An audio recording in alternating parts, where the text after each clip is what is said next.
Aprendendo com a Divina Vontade, número 59, Livro do Céu, volume 8, continuação. Vem Espírito Santo, por meio do Imaculado Coração de Maria, e nos dê a graça de vivermos continuamente na Divina Vontade. Amém. 3 de maio de 1908. Efeitos da circulação do Divino Querer na alma.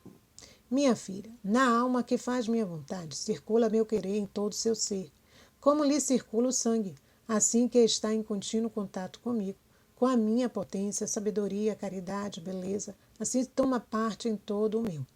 Por isso, não vivendo mais de seu querer vive no meu, e assim como o meu circula no seu, assim o seu circula em todo o meu ser, e sinto continuamente seu contato. E sentindo-me continuamente tocado por ele, você não pode compreender quanto sinto amá-la, quanto eu quero favorecê-la e consentir em tudo o que me pede. E se eu negar, eu negarei a mim mesmo, porque no final das contas, vivendo do meu querer, não pede outra coisa senão o que eu quero. Isto quer, e só isto a faz feliz, tanto para ela como para os demais, porque sua vida está mais no céu que na terra. Este é o fruto que produz minha vontade, beatificando-a antecipadamente. Então aqui nós vemos o que? Jesus dizendo que quem faz a vontade dele recebe o que? A beleza, a minha potência, a sabedoria, a caridade, toma parte de tudo que é de Deus, né? E esta alma, ao querer viver na vontade de Deus, vai circular o quê? Vivendo mais de seu querer. Por isso, não vivendo mais de seu querer vive no meu. Então, ela vai abdicando do seu querer para viver o querer de Deus. E aí há uma circulação de vontades, né? A vontade de Deus na vontade da alma e a vontade da alma na vontade de Deus. Só tem a ganhar. E aí Jesus diz assim, como eu a amo, como eu quero favorecê-la e consentir em tudo que me pede. E aí ele coloca, não é pedir por pedir, porque a alma que vive na vontade de Deus, ela vai pedir o que Deus quer, porque só assim ela é feliz. Ou seja, o teu querer é o meu é o teu. Não há uma discordância de quereres, mas uma sintonia, uma unidade. E assim a alma vive mais do céu do que da terra. E a vontade de Deus, né, vai produzir um fruto que vai beatificar antecipadamente esta alma. Ela vai sendo beatificada, né? Beato. Vamos ver o que significa beatificação? Aqui está dizendo o seguinte no dicionário: conduzir alguém à felicidade perfeita e absoluta da beatitude eterna.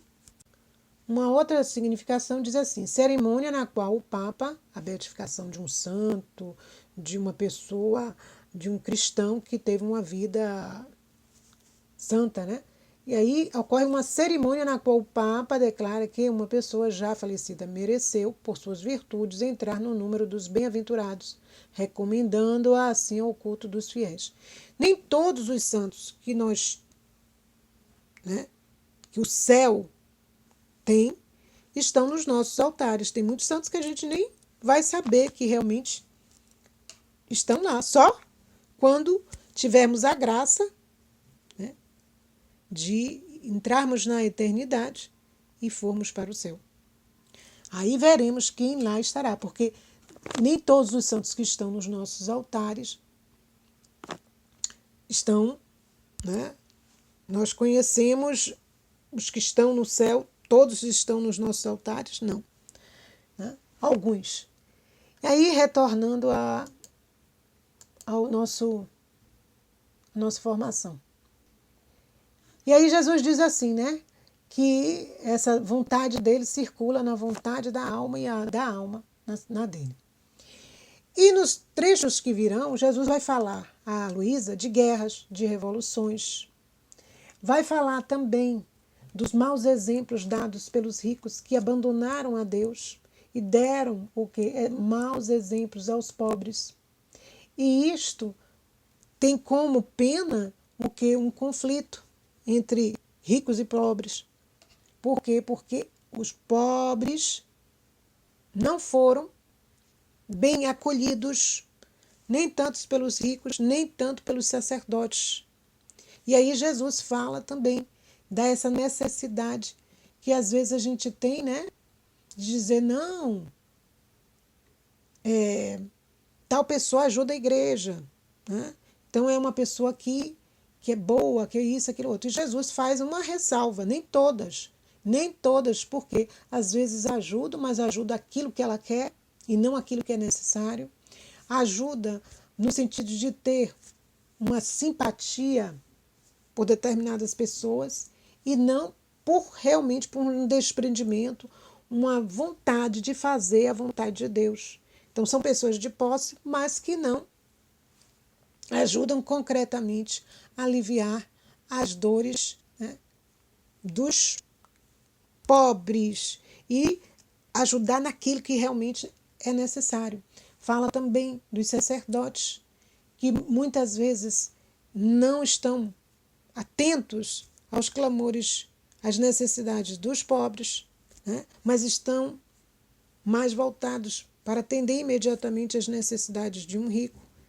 E aí a gente vê a necessidade que nós temos de quê? De rezar por todos, porque, né, somos humanos e esta fragilidade humana pode causar essa falta de vontade de cumprir a vontade de Deus, pode nos afastar dos desígnios que Deus tem para nós. Então, continuando. 26 de julho de 1908, a obediência. Continuando meu habitual estado, assim que o bendito Jesus veio, me disse: minha filha, a obediência é o ar para minha permanência na alma. Onde não há este ar de obediência, posso dizer que não há lugar para mim dentro daquela alma e sou obrigado a estar fora. Olha que coisa séria. Então, quando nós não obedecemos a Deus, o que Ele nos pede, nós fazemos isto. Nós colocamos para fora Deus. Ele não vai poder entrar na alma, porque a desobediência é que prevalece. Um coração obstinado no mal é um coração desobediente. Um coração que busca o bem é um coração que se abre à obediência, né? E aí a gente vai ver que quando a alma se abre, o amor vai santificando esta alma. Então nós precisamos para a santidade o quê? Ter uma pureza de intenção, uma boa intenção, uma conformidade com a vontade de Deus, procurar as boas ocasiões de fazer o bem. Nada mais agradável a Deus do que agradecê-lo por tudo que Ele nos dá. Buscarmos os conhecimentos que vão nos aproximar cada vez mais de Deus, porque o meu povo se perde por falta de conhecimento. Então, quanto mais eu conheço a Deus, não de uma forma somente de se informar, de ter conteúdo intelectual, não é isso. Quanto mais eu busco o conhecimento, mais eu tenho chance de entender, de me abrir a Deus. Porque eu só vou amar aquilo que realmente eu me debrucei para entender. Santo Agostinho nos diz que o alimento da alma é o quê? É a oração. Então, na oração, nós vamos tentar fazer bem a oração. Para quê? Para que ela tenha um fruto saboroso, bom para a nossa vida. E aí, como é que a oração vai fazer? Qual um dos frutos que a oração vai me produzir? Vai levar a alma ao quê? A se esvaziar do orgulho e se encher da humildade de Deus. E aí a alma, nesse processo, ela vai descobrir o quê? Que ela tendo uma pureza de intenção, que é fruto do quê? Dessa confiança em Deus, ela vai permitir, ela vai pedir a vontade de Deus. Uma alma humilde, ela vai pedir continuamente a vontade de Deus. Não é verdade? Uma alma orgulhosa, ela vai dizer assim, não, minha vontade já é suficiente. E aí, o que acontece?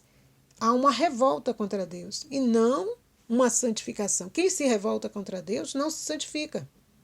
Então, nós devemos fugir das ocasiões de pecado. E tem muitas ocasiões atualmente, muitas nos são ofertadas continuamente. E a alma, ela precisa vigiar e orar. Olha um dado interessante numa pesquisa que eu li. Diz que 60% dos brasileiros não leem. Olha aí, é sério demais isso. Porque a palavra de Deus nós precisamos ler. O livro do céu nós precisamos ler. Né? Lógico, tem áudios, tem vídeos que vão nos ajudar. Mas se nós nos debruçarmos mais na leitura, como é agradável. Eu gosto mais de ler um livro, ter acesso ao livro, do que no computador ou numa outra tipo de mídia. Por quê? Porque ali você pode riscar, você coloca, né, lembretes, você coloca observações, você retorna num outro momento, pega o livro, leva para onde você quiser. Então é algo muito mais prático. Infelizmente, poucos gostam de ler. Dom Quixote dizia assim: quem lê, vê e pensa melhor. Olha aí, quem lê, vê e pensa melhor. Lógico, quando nós nos abrimos à leitura, o nosso cérebro ele vai criar conexões muito mais profundas do que uma pessoa que pega um pedacinho aqui, um pedacinho lá, um pedacinho cá, faz um remendo e acha que está bom. Não. Se o Senhor nos pede a essa entrega mais atenta à leitura, é porque é necessário. E aí a gente vai descobrindo o quê? Que nós buscamos, às vezes, Deus só pela consolação. Ah, Deus tem que me consolar. Eu estou sofrendo, Deus tem que me consolar. Mas nem sempre é assim. Deus às vezes vem com consolo, às vezes vem com sofrimento, às vezes vem com alegria. Ele visita a alma, porque ele sabe que a alma precisa entrar numa perfeição, numa uniformidade com a sua vontade. E quando a alma percebe que tudo que acontece na vida dela é vontade de Deus, com exceção do pecado, esse processo de perfeição, ele está se concretizando. O que acontece? A gente às vezes pede na vontade de Deus, que isso, aqui, eu peço. Mas quando não se realiza o que se pediu, né? Na realidade ela não estava pedindo na vontade de Deus, ela está pedindo o que ela quer. Não se realiza, ela se desespera. E demonstra aí o quê? O orgulho, pois queria que a sua vontade prevalecesse. A gente, tomara que aconteça tal coisa comigo, eu estou rezando, fazendo isso, aquilo, outro. Aí não acontece daquela forma, né? Ou não acontece naquele momento que ela pediu. Aí a alma se desespera, chora, reclama, briga, diz que não vai falar mais com Deus, se revoltou. Ela queria cumprir a vontade de Deus aí? Não. Ela simplesmente quis cumprir a sua vontade. E não teve pureza de intenção. Né? Um santo, ele dizia, vive contente e morre feliz quem tem pureza de intenção. Olha, vive contente e morre feliz. Porque o bom morrer foi resultado de um viver em Deus. Quer dizer, morre bem quem vive bem. Tá vendo? Às vezes, mas aquele morreu com tal enfermidade, e aconteceu isso e aquilo. Não, gente, a gente só está olhando para esse aspecto, né? Para um aspecto só. Não. Vive bem, contente, feliz, quem tem a pureza de intenção. Qual é a pureza de intenção? Fazer a vontade de Deus. Porque senão acontece como muitas vezes a gente faz. Né? Nós nos colocamos também. Por quê? Porque nós somos estes que estão em processo. Se eu estou em processo, eu tenho que me observar. Uma pessoa te falou assim, o mal dos cristãos é ter uma atitude de como se fosse um som de ambulância. Eu. Olha aí, o eu. O eu exacerbado, o eu colocado num pedestal. E não termos paciência, calma de esperar a vontade de Deus se concretizar. A vontade de Deus, nós não precisamos compreendê-la. mas aceitá-la, amá-la. Às vezes é fácil? É. Às vezes é muito exigente? É. Mas Deus vai dar graça, porque Deus não dá o frio se Ele não dá o cobertor. Cada coisa no seu lugar. Então, a gente às vezes pensa o quê? Que a santidade é algo difícil, é algo que são poucos os que conseguem, então, portanto, não devemos lutar por ela. Engano nosso. Nós precisamos lutar pela santidade, sim. E santidade não significa fazer milagres, não. Alguns santos nós vimos grandes milagres, outros nós não vimos nada de excepcional, mas se tornaram santos. Isso não significa. Tem pessoas que Deus deu dom de cura, dom de milagres, dom de profecias, mas todos esses dons são para quê? Para serviço do seu povo. Isso não significa que aquela pessoa é santa. Não. Pode ter esses dons, mas tem uma vida que não está de acordo com a vontade de Deus. Né? Então nós temos que ter muito cuidado. A santidade é algo que a gente se constrói todos os dias. Todos os dias. E nesse caminho, o livro do céu está nos mostrando o quê? Que existe uma santidade onde Deus quer o quê? Nos beatificar já antecipadamente, já aqui na terra. Né? Nos tornarmos verdadeiramente sua imagem e sua semelhança. O trabalho do amor, 10 de agosto de 1908. Continuo o meu habitual estado, mas cheio de amarguras e privações. Depois, tendo recebido a comunhão, estava me lamentando com o bendito Jesus pelo modo como ele me havia deixado e pela inutilidade do meu estado. E ele, tendo compaixão de meus lamentos, disse-me: minha filha, nada tem diminuído os bens que há entre vós e eu, porque todo o bem está no princípio do fundamento. Quando duas pessoas se unem com vínculo de amizade ou união de matrimônio, e além disso se fizeram dons e se amaram tanto de se tornarem indivisíveis, tanto que um tomou e copiou em tal grau ao outro que sente em si mesmo o ser da pessoa amada. Se por alguma extrema necessidade estão obrigados a estar um longe do outro, acaso vem diminuir aqueles dons ou diminuir o amor? Nada disso. Mas sim a distância os faz crescer mais no amor e faz que se conservem com mais cautela os dons recebidos, esperando receber ao retorno algum imprevisto dom maior. Mas ainda, tendo copiado em si, a pessoa amada parece que para ela não há distância, porque em sua voz sente correr a voz do amado, pois o tem imitado. Sente-o correr em sua mente, em suas obras, em seus passos, assim que está distante ou próximo, olha-o e lhe desaparece. Ele toca-o, mas não o consegue estreitar. Por isso a alma está num contínuo martírio de amor. Então, se a justiça me obriga a privar-te de mim e estar por algum tempo distante, pode-se dizer por isso que te tirei os dons que te dei e que há diminuição de amor? Vamos parar aí. Então, Jesus diz, quando os amantes se amam verdadeiramente, um copia o outro. Mesmo que haja um momento de distância, este amor não diminui e nem tampouco os dons recebidos nesta relação. Muito pelo contrário, se estreitam. E se há esta prova, né, dessa distância, onde a alma parece que vai tocar, vai se aproximar do amado e ao tentar ele desaparece, este é um martírio de amor. Aí Jesus disse, é possível que essa distância de tempo vá fazer com que diminua este amor ou estes dons? E aí Luísa responde, né? É muito duro meu estado, amada vida minha, em que aproveita permanecer neste estado se não me faz sofrer para evitar os castigos ao meu próximo? Disse tantas vezes que não fará chover e não chove, assim que não posso te vencer mais em nada. O que diz o faz, enquanto que se te tivesse junto a mim, como antes, te rogaria tanto que me farias vencer. Como dizes que a distância não é nada?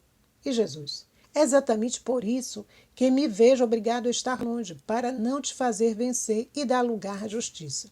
Mas, com ter-te neste estado, também há um bem, porque a falta de água chamará a carestia, e os povos neste tempo ficarão humilhados. E seguindo os estragos e as guerras, a graça os encontrará mais dispostos para salvá-los. Não é isto também um bem? Que enquanto as guerras estavam por chegar antes que a carestia, mas por ter-te neste estado, as guerras serão afastadas e assim haverá mais almas salvas? Depois acrescentou: o amor jamais diz basta. Ainda que o amor a flagelasse, a fizesse em pedaços, aqueles pedaços gritariam amor. O amor nunca diz basta e não está ainda contente com isso. Então aqueles pedaços os pulveriza, os reduz a nada, e naquele nada sopra seu fogo. Lhe dá sua mesma forma, nada mistura de humano, senão todo de divino. Então o amor canta suas glórias, suas façanhas, seus prodígios, e diz: estou contente, meu amor venceu, destruiu o humano e edificou o divino. Vamos parar aqui. Então, Luísa vê que parece que o seu estado é inútil, porque ela já não pode mais vencer Jesus. Né? Jesus, às vezes, diz uma coisa e cumpre. E ela diz, não tem porquê. E aí ela diz, como que a distância não diminuiu este amor? Né? Como a distância não diminuiu essa influência que eu tinha sobre o Senhor? Aí ele disse, não, minha filha. Essa distância, ela é benéfica, porque eu me distancio para que eu não tenha que ouvir e tenha que cumprir aquilo que você me pede, porque se Deus a ama tanto, né, ela vai pedir e às vezes aquilo que ela vai pedir ainda não está em conformidade total com a vontade dele. Olha ali, que anteriormente Jesus diz assim, quando a alma está em total conformidade com a vontade dele, o que ela pede é o que Deus quer. Não é isso? Mas aí a gente tem que lembrar o quê? Que Luísa tinha vamos dizer assim, a vocação de Luísa era ser uma vítima. Ou seja, ela se colocar no lugar para sofrer das outras criaturas, a fim de evitar os castigos. E aí Jesus prossegue e diz, o amor nunca diz basta. Ele vai se dando, e mais ele se dá, mais ele quer se dar, chega a um ponto de dizer assim, se eu despedaçasse, vamos dizer assim, você lhe transformasse em pedaços, estes pedaços também gritariam amor, amor, amor. Né? E quando Jesus diz assim, quando a alma chega a um ponto de os reduzir esses pedaços a nada, e naquele nada sopra seu fogo, fogo do amor de Deus, lhe dá sua mesma forma. Porque não vai ter mais nada de humano, vai estar toda transformada no divino. Então, este amor vai cantar glórias. Né? Estou contente porque meu amor venceu, destruiu o que era humano e edificou o divino. Prosseguindo. Acontece o amor como aquele artesão experiente que, tendo muitos objetos que não lhe agradam, os faz em pedaços, os coloca no fogo e fá-los estar ali, até liquefazê-los e fazê-los perder toda a sua forma. E depois, com esse líquido, forma muitos outros objetos belíssimos e agradáveis, dignos de sua maestria. Mas também é verdade que, para o humano, é muito duro este operar do amor. Mas, quando vir sua aquisição, verá que a beleza se substituiu à fealdade, a riqueza à pobreza, a nobreza à rudez, e também ela cantará as glórias do amor. Então é a questão de tempo, porque a alma, quando vê este processo que Deus vai fazendo nela, vai destruindo o humano para poder implantar o divino, ela vai ficar contente às vezes? Não. Ela não vai entender. Olha aí, Luísa às vezes não entendia esse movimento todo que Deus estava fazendo. E às vezes não é para entender, gente, é para acolher. E ele diz, é como um artesão experiente, uma pessoa muito competente naquilo que faz. Às vezes ele tem vários objetos, esses objetos não são agradáveis a ele, não agradam. Então ele vai fazer o quê? Ele vai destruir esses objetos, ele vai colocar esses objetos no fogo e vai dar uma nova forma, a forma que ele deseja, né? E ele diz, para o humano isto é duro, é difícil entender o operar do amor. Mas, com o tempo, quanto mais essa alma se submete, ela vai ver as aquisições, aquilo que ela vai adquirindo, né? As aquisições, e ela vai ver que a feiura foi transformada em beleza, a pobreza que ela tinha em riqueza, a rudez em nobreza. E também esta alma cantará as glórias do amor. Olha que coisa perfeita. Deus é de uma bondade, de uma misericórdia muito grande, porque explica a Luísa o quê? Que é um processo que tem que acontecer. Ele não vai enganar a alma, ele não vai dizer meias verdades. Deus chega e diz sempre a verdade, porque ele é o Deus da verdade. Ele não vai dizer, olha, Luísa, não vai ser doloroso, não vai ser tão exigente. Não, ele diz, vai ser exigente, vai chegar ao ponto de eu ter que, às vezes, até que lhe despedaçar, né? E esses pedaços os pulverizar, os reduzir a nada, para que o fogo, meu fogo, consumindo, eu possa dar uma nova forma a esta alma. É isso que Deus quer fazer conosco. Então, para encerrar esse momento de formação, eu peguei aqui a palavra na Imitação de Cristo, a página 148, que diz assim, que só em Deus se há de buscar a verdadeira consolação. Né? Tudo que posso desejar ou procurar para meu consolo, não o espero nesta vida, mas na futura, porque ainda que eu tivesse todas as consolações do mundo e pudesse fluir todas as suas delícias, certo é que não poderiam durar muito tempo. Portanto, considero, ó minha alma, que não poderás achar consolo pleno e alegria perfeita senão em Deus, que consola os pobres e agasalha os humildes. Espera um pouco, ó minha alma, espera a divina promessa, e no céu terás todos os bens em abundância. Se desordenadamente desejares os bens presentes, perderás os eternos e celestes. Usa das coisas temporais, mas deseja as eternas.